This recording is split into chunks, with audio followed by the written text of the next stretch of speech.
Hola a todos, vamos con este video 2 de integrales, donde vamos a introducir el teorema de Barrow. En el video 1 habíamos llegado al teorema fundamental, ¿sí? Donde habíamos visto entonces que había una relación entre las integrales y la derivada, ¿sí? Que en realidad lo que íbamos a tener que hacer era hacer el camino inverso a derivar, ¿tá? Entonces vamos a empezar por ahí, vamos a empezar por definir, ¿sí?, qué es una primitiva.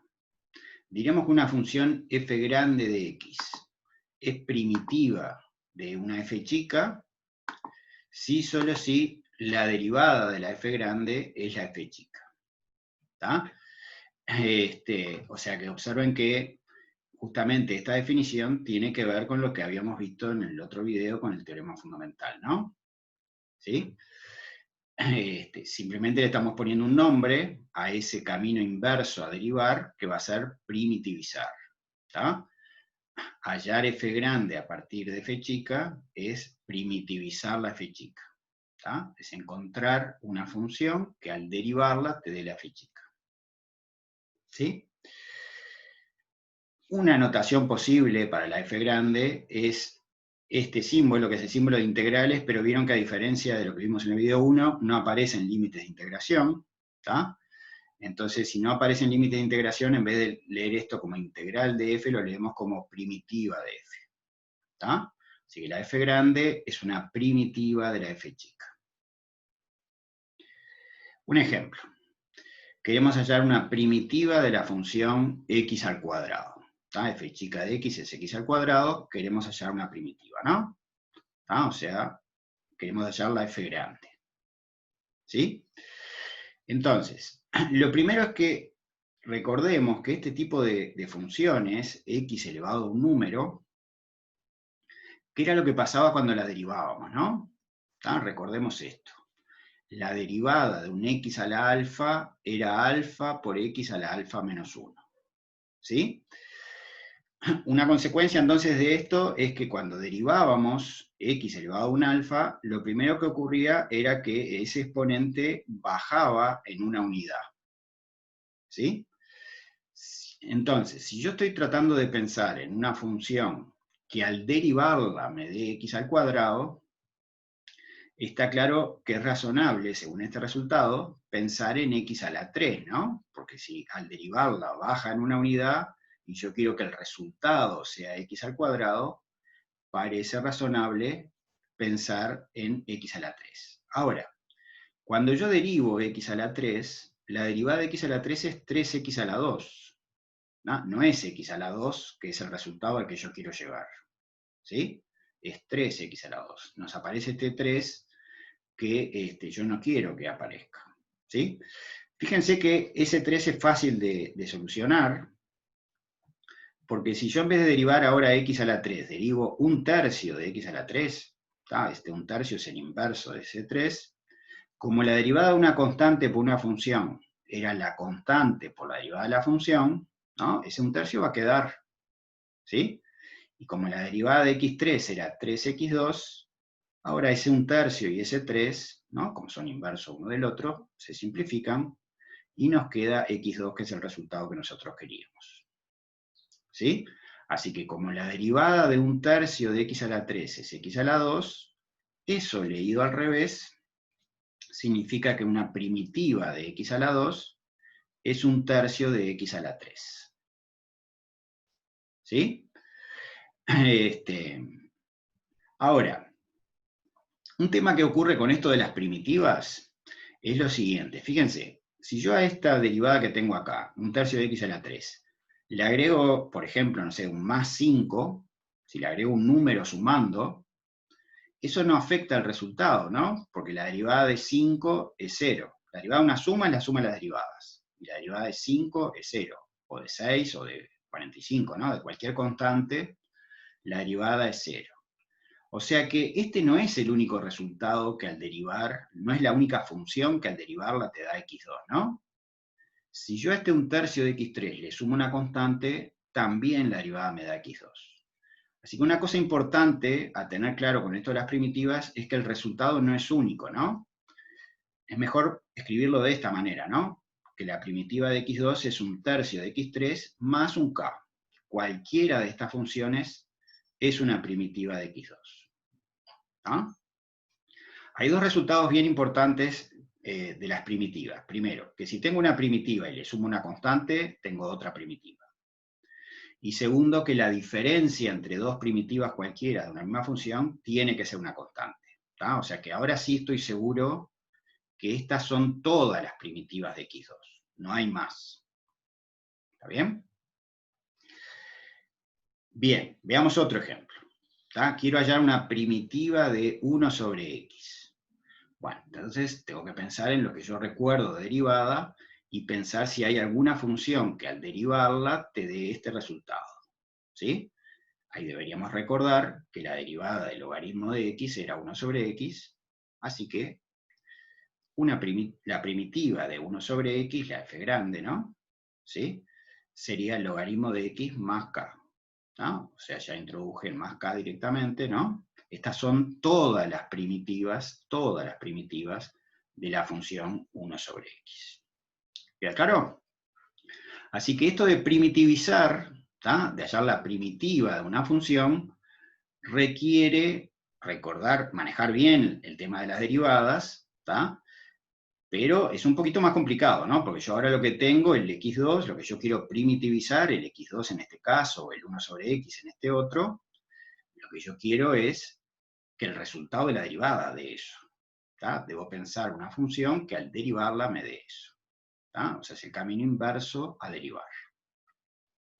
¿Está bien? ¿Por qué es importante esto de primitivizar? Porque eso es lo que nos va a dar, como decíamos en el video 1, la forma de calcular integrales. Eso nos lo da el teorema de Barrow, que dice lo siguiente. Tengo una función continua en un intervalo AB, y tengo una g grande de x que es primitiva de esa f de x. ¿Sí? Esta es una primitiva concreta, ¿tá? Es una de esas infinitas que vimos que había, ¿no? Por el más k, eran infinitas, pero bueno, yo elijo una concreta. ¿Sí? Y Barrow lo que nos dice es que el resultado de la integral entre a y b de la función f de t es esa primitiva concreta que yo elegí, evaluada entre a y b. ¿Qué es evaluar una función entre a y b? Es sustituir la t por el numerito que esté arriba, o sea, g de b, menos sustituir la t por el numerito que esté abajo, menos g de a. ¿Tá? O sea, eso es evaluar la g en el intervalo AB, es hacer g de b menos g de a. ¿Está bien?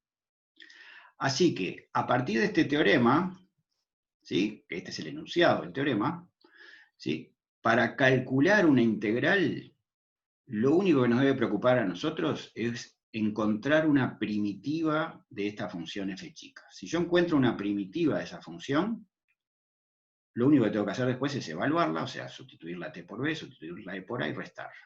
Y ese resultado, ¿no? De estas cuentas es el valor de la integral entre a y b de la función f. ¿Sí? Bueno, vamos a demostrar este teorema. ¿Tá? Este teorema en los exámenes, cuando son de desarrollo, ¿no? Cuando son presenciales, es uno de los teoremas que se pregunta cada tanto en los exámenes. Entonces, la demostración dice lo siguiente. Fíjense, yo por el teorema fundamental, ¿tá? El del video 1, sé que esta función f grande, definida como la integral entre a y x de f de t, era una primitiva, ¿no? Porque el teorema fundamental que decía que la derivada de esta función era la f chica. Así que esta, por definición, es una primitiva de la f chica. ¿Tá? El teorema fundamental nos asegura que esta función derivada da la f chica, así que es una primitiva de la f chica. Y por hipótesis del teorema, acá tengo otra primitiva, ¿no? La g también es una primitiva de la f chica. Así que acá tenemos dos funciones que son primitivas de la misma función f chica. ¿Tá? Como decíamos hoy, una de las propiedades importantes de las primitivas de una función es que si tengo dos primitivas de una misma función, la diferencia entre ellas tiene que ser una constante. ¿Tá? Así que de acá deducimos, ¿no?, que la función f grande tiene que ser la g más una constante. O sea que nuestra integral entre a y x de f de t, que eso era la f grande, ¿no?, tiene que ser g de x más k. ¿Sí? Bien, esta igualdad va a ser la clave para probar el teorema. ¿Sí? Fíjense que esta igualdad se cumple para todo x del intervalo en el que estamos trabajando, ¿no? Así que yo a x, en esta igualdad, le puedo dar cualquier valor que esté entre a y b. ¿Sí? Entonces vamos a hacer lo siguiente. Vamos a empezar, ¿no?, la igualdad es válida para todo x entre a y b, entonces en particular es válida para x igual a. ¿Está? O sea que vamos a empezar por elegir que x valga a. Esta igualdad se cumple para todo x, entonces si x vale a, sustituyo la x por a en la igualdad, y nos queda integral entre a y a, ¿no?, porque cambié la x por a, de f de t es g de a más k. ¿Sí? Ahora, esta integral, debemos recordar que era una de las propiedades que había en el video 1, la integral entre a y a, cuando los límites de integración coincidían, eso significaba que esa integral daba 0. ¿Sí? Bueno, entonces si este número da 0, esta igualdad que nos queda nos permite despejar k, ¿no? ¿Está? De ahí deducimos que k vale menos g de a. ¿Está bien? Así que tenemos este primer resultado importante. La constante, ¿sí?, es menos g de a. ¿Sí? Volvemos ahora a la igualdad esta, ¿no? Volvemos a la igualdad que tenemos ahí, y repito, ¿no?, esto era válido para todo x del intervalo, así que también es válido, recién lo usamos con x igual a, ahora lo voy a usar con x igual b. ¿Sí? Entonces, ¿qué queda acá cuando sustituimos la x por b? Nos queda que la integral entre a y b de f de t es g de b, ¿no?, acá cambiamos la x por b, más k. ¿Sí? Llegamos a este resultado. La integral entre a y b, que observen que era la integral que queríamos calcular nosotros, ¿no?, es de la que nos habla la tesis del teorema de Barrow, nos da g de b más k. Pero acá nosotros ya lo hallamos, ¿no? K era menos g de a. ¿Sí? Así que sustituyendo k por lo que nos dio, nos queda g de b menos g de a, que era lo que decía el teorema, ¿no? O sea que nos queda que la integral entre a y b de f de t es esa primitiva g evaluada en b menos esa misma primitiva evaluada en a. ¿Está bien? Así que ahí queda demostrado el teorema de Barrow. ¿Sí?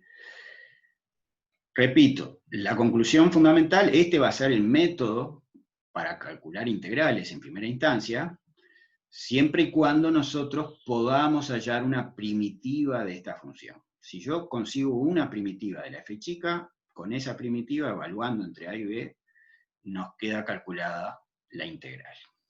¿Sí? Veamos algún ejemplo. Supónganse que yo quiero calcular esta integral, la integral entre 0 y 1 de x a la 3 más x diferencial x. ¿Sí? Para no estar todo el tiempo pensando en términos de derivadas, a partir de la tabla de derivadas uno puede hacer una tabla de primitivas, que es básicamente la derivada media que mirada al revés. ¿Tá?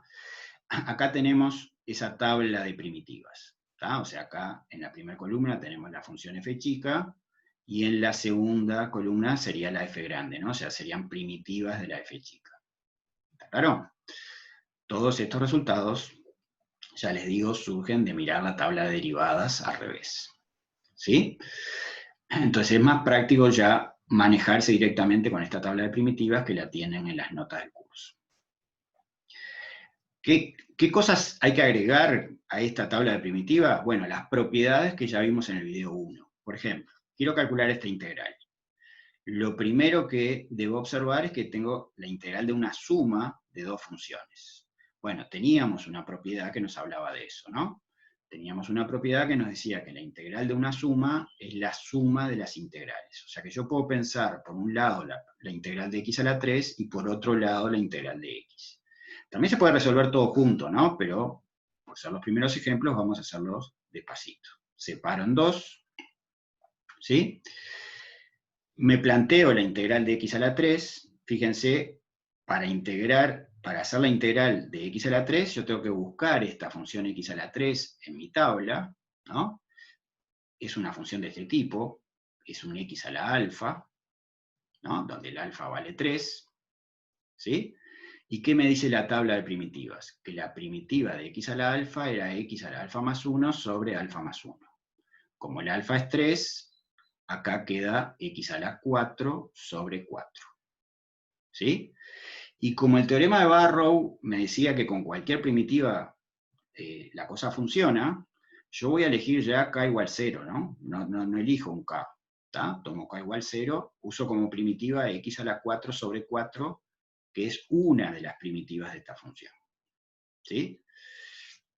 Bien, entonces, esta es la g del teorema de Barrow, esta es la primitiva, y el teorema nos decía que había que evaluarla en el intervalo que estábamos trabajando. O sea que voy a cambiar la x por el número que está arriba, eso me da un cuarto, ¿no? Cuando cambio la x por 1, queda 1 a la 4 sobre 4, da un cuarto, y cuando cambio la x por 0, da 0. Así que queda un cuarto. ¿Tá? Ahora vamos con la otra. Tengo que hacer la otra integral, la integral de x. X también está acá, ¿no? Es cuando alfa vale 1. ¿Tá? X es x a la 1. O sea que si alfa vale 1, 1 más 1 es 2. Así que la primitiva es x a la 2 sobre 2. Esta es una primitiva de x. Y esa primitiva evaluada entre 0 y 1, cuando evalúo en 1 queda un medio, cuando evalúo en 0 queda 0.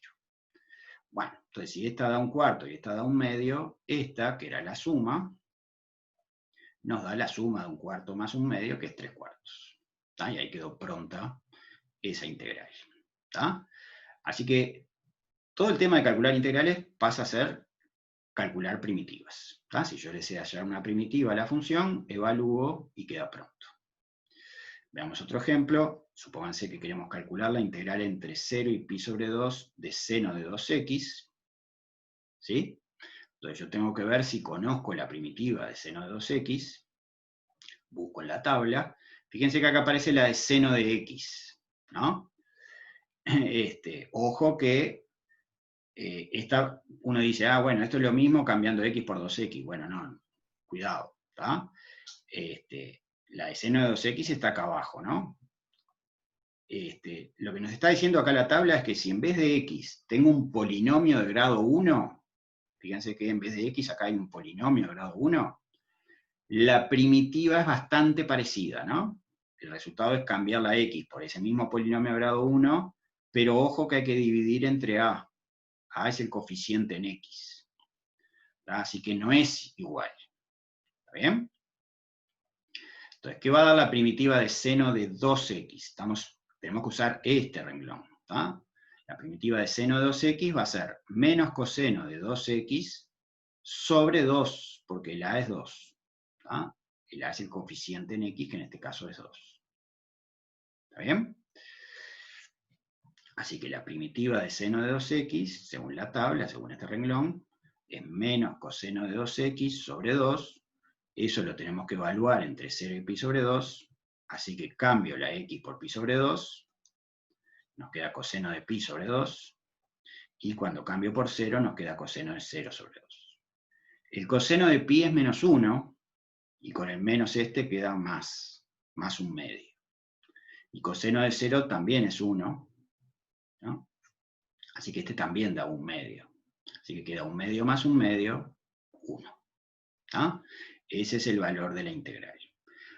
Un comentario bien importante sobre esto, ¿no? ¿Vieron lo que comentamos recién, no? Uno dice, bueno, seno de 2x es parecida a esta, pero en realidad estaba acá abajo, ¿sí? Solo cuando en vez de x hay un polinomio de grado 1, es que la cosa marcha parecida, ¿no? Si acá fuera, por ejemplo, seno de x2, eso no aparece en la tabla, es mucho más complicado, no lo sé hacer. Por ahora no lo sabemos hacer.